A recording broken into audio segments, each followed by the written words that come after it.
The South African Union of Students is concerned about the number of students achieving bachelor passes but who cannot be enrolled in higher learning institutions. In 2024, over 337,158 pupils achieved bachelor's passes, but universities cannot accommodate these high numbers. Well, joining us now is Asive Dlanjwa, spokesperson for the South African Union of Students. A very good afternoon to you, Asive. Thanks very much for your time. You are obviously incensed, and it is indeed unfair for the students who have done so well, but who will not be able to go to university, even in instances where they may even qualify, or they will, in fact, qualify for funding. A travesty. Good afternoon, Budvuyo, to your viewers and to your listeners. Look, the problem that we are having, as also one person mentioned on your show, is an incongruence between the demand and the supply as far as higher education is concerned. When we contextualize it, for the most part, for the last 15 and even more years, one of our focus as a student movement has been to broaden access in as far as financial impediments were concerned, to ensure that all South Africans, from the poor, and particularly from the poor and the working class, had access to institutions of higher learning. Now, what has obviously happened is that the extent to which the sector is now able to absorb, because we're now having more than 90% of households who now qualify to be funded by the state, which was not the case a few years back. And so obviously the demand has rapidly increased, and that is obviously something that we welcome, to the extent to which South Africans can now access institutions of higher learning. However, the other side of the coin is that we are now at the second phase where we need the government to begin to expand the sector, because in itself, and not having adequate space is in itself also a form of structural exclusion. So that's the challenge that we are facing now, that students or learners are qualifying to enter institutions of higher learning, but we do not have the requisite capacity to be able to absorb them. And you know, it's not only the 300,000 plus students that now qualify. You've got a backlog for the last few years, because we're only able to take at the very most anything up to 30 to 40% of the students that would matriculate in that year. And so there's been a backlog. So that's the challenge broadly that we're facing, a mismatch between the demand and what is currently available to service that demand. Incongruence between demand and supply. I mean, you say, but what about just lack of planning? That's one of the things: lack of planning, a lack of leadership, and also, obviously, notwithstanding the rapid growth of the sector. It's one of the fastest growing sectors, public sectors in South Africa. And obviously, the demand more than doubled after 2018. Just in 2018, in fact, after the household income for students who could qualify to be funded by the state increased from 120,000 per annum to 350,000. So obviously, you know, notwithstanding that, but you are correct, there are planning issues, and this is why we have been calling for several years that we've got to expand our institutions of higher learning. We need to build more universities, one, but also number two, we need to ensure that the fixation and the obsession and the lack of knowledge that if someone has gone to basic education, that the only possible avenue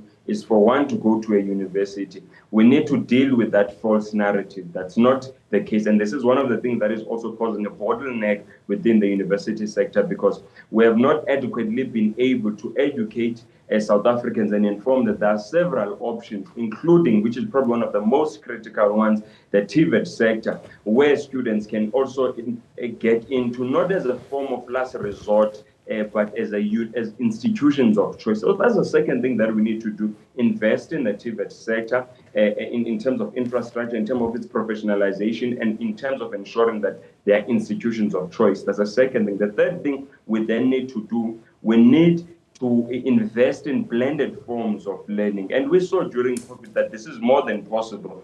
Because for many months, students were still engaged in teaching and learning, but they were doing so virtually, not necessarily within the confinements of brick and mortar. So we need to invest more into blended forms of learning, and we believe that will also contribute to broadening that access. Now, I mean, many of the things you are mentioning, whether it's alternatives to universities, blended forms of learning,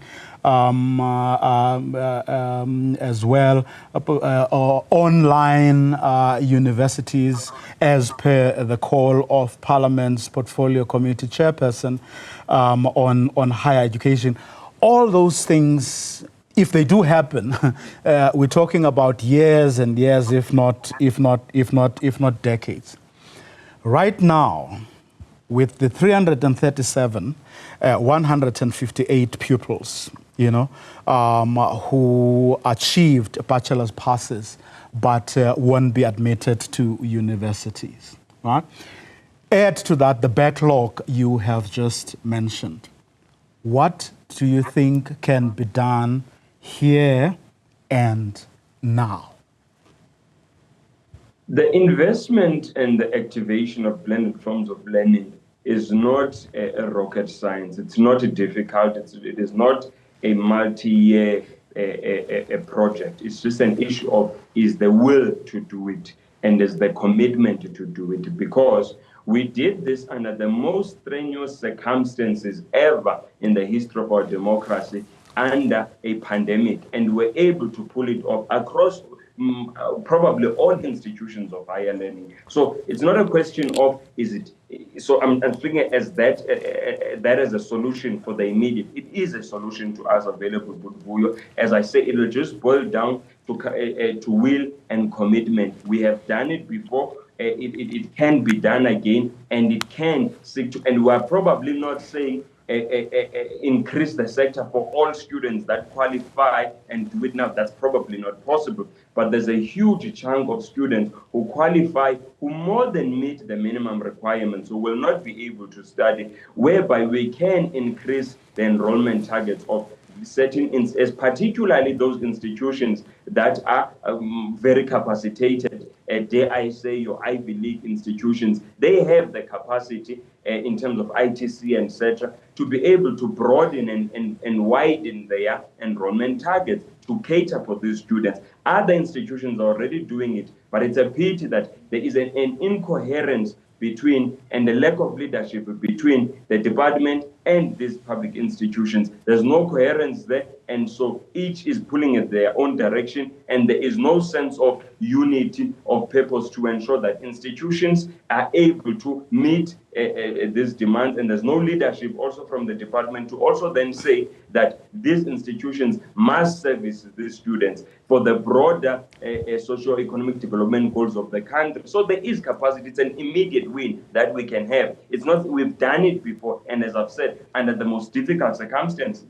Well, the CEO of Universities South Africa, I spoke to her yesterday, and she was saying universities' hands are tied because they can only take so many students. The minute they exceed their capacity, she was suggesting, and then the Department of Higher Education comes down hard on them, punishes them for doing so.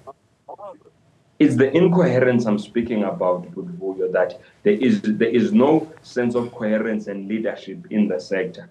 That is exactly precisely the point that I'm making. We understand that to an extent, an over-enrollment might lead to certain challenges. So you can't perpetually over-enroll more than your targets. But can you over-enroll? Yes, you can. and institutions, if they want, they've done it before.